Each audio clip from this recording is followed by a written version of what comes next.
video kali ini aku bakal bahas topik yang penting banget buat guru PAUD, mahasiswa PG PAUD, dan siapapun yang tertarik dengan dunia pendidikan anak usia dini, yaitu tentang penilaian atau evaluasi dalam kurikulum Merdeka. Di akhir video nanti, aku juga bakal jelasin tentang rubrik penilaian dan kenapa wawancara seharusnya masuk sebagai teknik penilaian resmi di kurikulum Merdeka. Dalam kurikulum Merdeka, penilaian itu bukan cuma soal nilai angka, tapi lebih ke melihat proses belajar anak. Anak usia dini belajar sambil bermain, jadi penilaiannya juga harus fleksibel dan menyenangkan. Guru juga harus tahu apa yang sudah bisa dilakukan anak, apa yang masih perlu distimulasi, dan bagaimana cara terbaik mendampingi anak.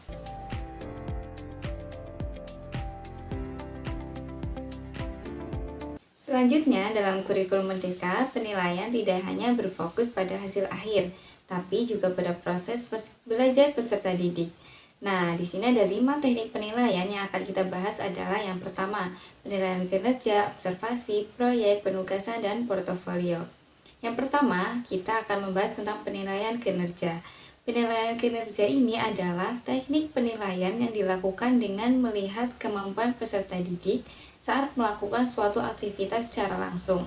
Contohnya seperti anak diminta menyusun balok, anak melakukan gerakan senam, anak melakukan eksperimen sederhana.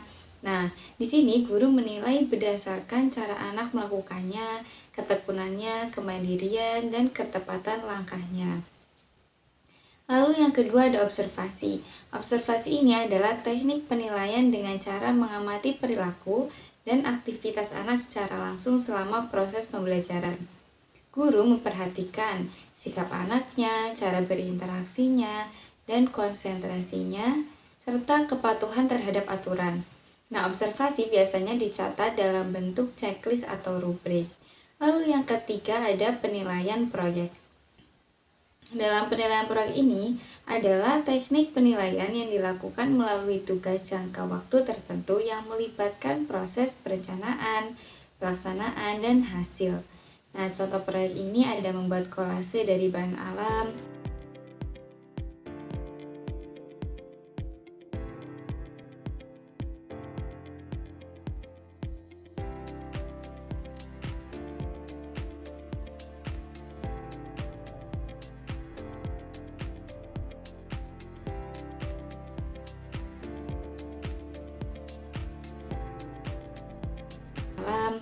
menanam biji, dan mengamati pertumbuhannya. Lalu ada juga membuat mini poster. Yang dinilai dalam proyek ini ada proses kerja, kerjasama, kemandirian, dan kreativitas. Lalu yang keempat ada penugasan. Penugasan ini adalah kegiatan yang diberikan guru kepada anak untuk diselesaikan secara individu atau kelompok. Contohnya seperti mewarnai gambar sesuai instruksi, mengelompokkan benda, menyusun puzzle. Lalu ada cara penilaian itu difokuskan pada tanggung jawabnya, ketepatan waktu, dan kesesuaian hasil dengan instruksi. Lalu yang terakhir ada portofolio. Portofolio ini adalah kumpulan hasil karya anak yang disusun secara sistematis dalam sebuah map atau file. Isi portofolio ini biasanya berupa gambar anak, lembar kerja, catatan observasi guru, foto kegiatan anak. Portofolio membantu guru dan orang tua melihat perkembangan anak dari waktu ke waktu.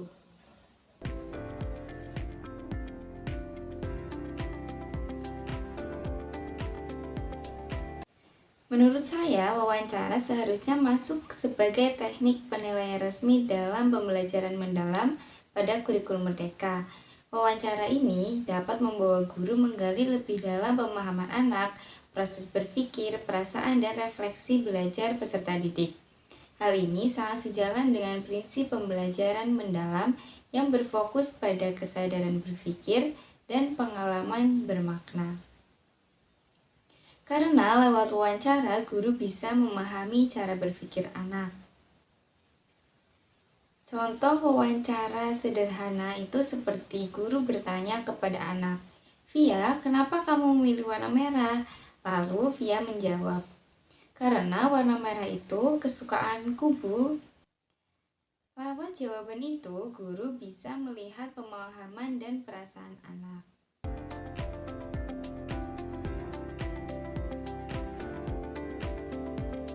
Selanjutnya, saya akan menjelaskan tentang rubrik penilaian. Apa itu rubrik penilaian? Mungkin banyak yang sudah tahu ya. Jadi di sini saya akan menjelaskan sedikit tentang rubrik penilaian itu. Nah, rubrik ini adalah alat bantu guru untuk menilai secara objektif. Bisa dikatakan saja sebagai pedoman yang berisi indikator-indikator yang jelas untuk menilai perkembangan anak. Rubrik membantu guru agar penilaian menjadi lebih objektif, terstruktur, dan adil. Nah, rubrik ini berisi indikator. Lalu ada kolom muncul dan tidak muncul. Tujuannya supaya guru tidak hanya menilai berdasarkan perasaan, tapi berdasarkan fakta. Setelah dicentang, guru dapat menghitung dengan skala penilaian.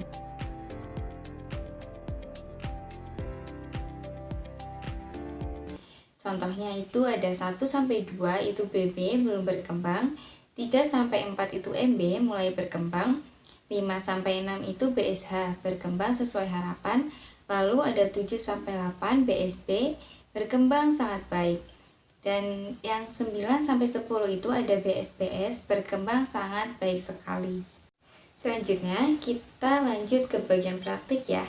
Nah, di bagian ini aku akan kasih contoh langsung bagaimana guru menggunakan rubrik penilaian pada kegiatan anak, khususnya untuk aspek kognitif melalui kegiatan menyusun pola warna. Misalnya, anak-anak sekarang kita akan bermain menyusun pola warna. Perhatikan ya, ini warna merah, ini kuning, dan ini biru.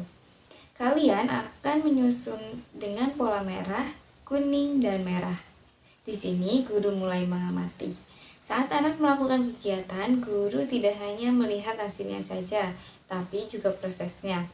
Lalu memperhatikan satu persatu indikator dalam tabel rubrik.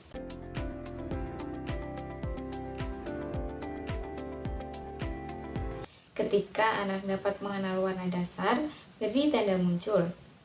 Saat anak bisa menyebutkan nama warna dengan benar, beri tanda muncul. Namun, saat anak tampak kurang fokus dan sering teralihkan, maka beri tanda tidak muncul.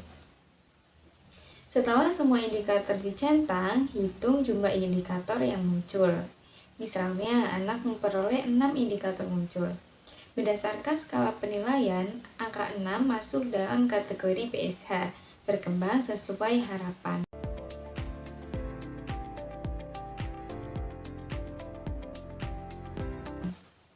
Dari hasil tersebut, maka tuliskan deskripsi perkembangan seperti ini. Perkembangan anak dalam aspek kognitif melalui kegiatan menyusun pola warna menunjukkan kategori berkembang sesuai harapan. Hal ini terlihat dari kemampuan anak mengenal dan menyebutkan warna, mengikuti urutan pola, serta menyelesaikan kegiatan dengan baik. Anak masih memerlukan bimbingan dalam mempertahankan fokus dan meningkatkan ketelitian saat menyusun pola. Jadi, dari contoh ini kita bisa melihat bahwa rubrik sangat membantu guru dalam menilai anak secara objektif, jelas, dan terstruktur. Oke, kita lanjut lagi ya ke contoh berikutnya. Sekarang kita masuk ke aspek nilai agama dan moral dengan kegiatan yang dilakukan anak, yaitu pembiasaan sopan santun sehari-hari di kelas. Misalnya, anak-anak kalau kita datang ke sekolah, apa yang harus kita ucapkan? Anak-anak menjawab, "Assalamualaikum." Nah, lalu guru menjawab lagi, "Bagus sekali, kalau minta bantuan bagaimana?" "Pakai kata tolong, Bu." Nah, pada saat kegiatan berlangsung, guru mengamati perilaku anak satu persatu. Penilaian dilakukan melalui observasi langsung menggunakan rubrik. Saat anak mengucapkan salam ketika masuk kelas, beri tanda muncul. Saat anak mengucapkan terima kasih setelah dibantu, tandai muncul. Namun, saat anak memotong pembicaraan teman, beri tanda tidak muncul.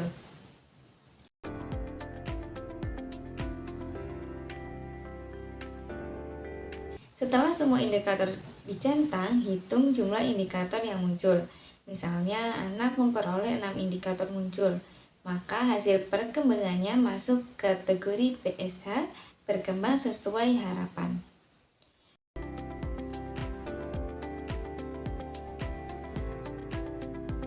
Deskripsi perkembangan yang dituliskan guru adalah perkembangan anak dalam aspek nilai agama dan moral melalui kegiatan pembiasaan sopan santun, menunjukkan kategori berkembang sesuai harapan. Hal ini terlihat dari kemampuan anak mengucapkan salam, menyapa guru dengan sopan, dan mengucapkan terima kasih serta menghormati guru dan teman. Menunjukkan sikap tumbuh yang sopan juga.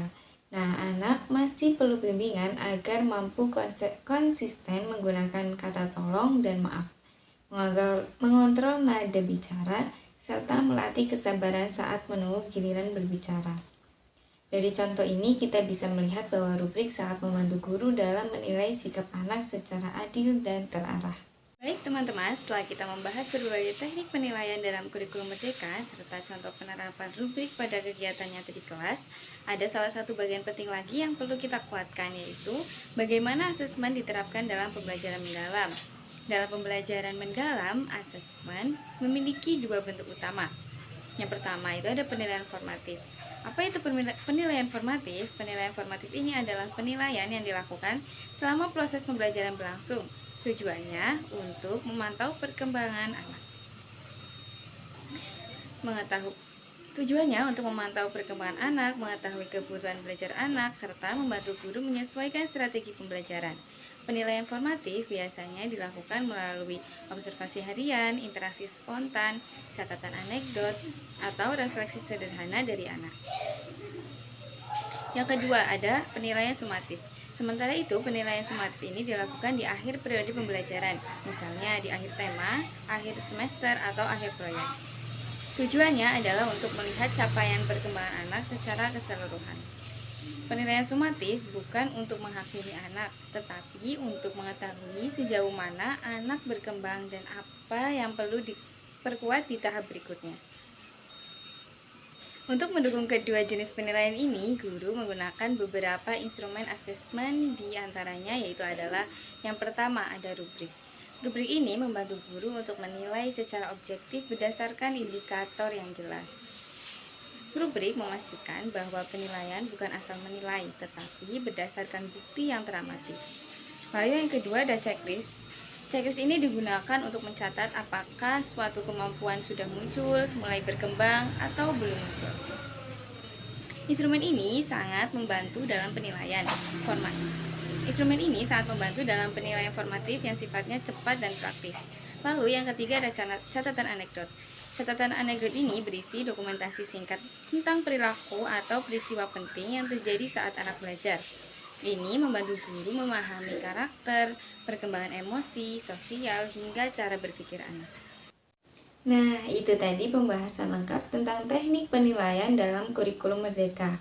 Mulai dari penilaian kinerja, observasi, proyek, penugasan, hingga portofolio, serta contoh penerapan rubrik penilaian pada berbagai aspek perkembangan. Dari sini kita bisa melihat bahwa penilaian dalam kurikulum Merdeka bukan hanya tentang hasil, tetapi lebih menekankan pada proses, perkembangan, dan kebutuhan setiap anak. Sebagai pendidik, kita diharapkan mampu menggunakan teknik penilaian adil, objektif, dan bermakna agar dapat mendukung tumbuh kembang anak secara optimal. Terima kasih sudah menyimak video ini sampai akhir. Semoga video ini dapat bermanfaat dan bisa menjadi referensi dalam praktik pembelajaran. Sekian dari saya. Wassalamualaikum warahmatullahi wabarakatuh. See you.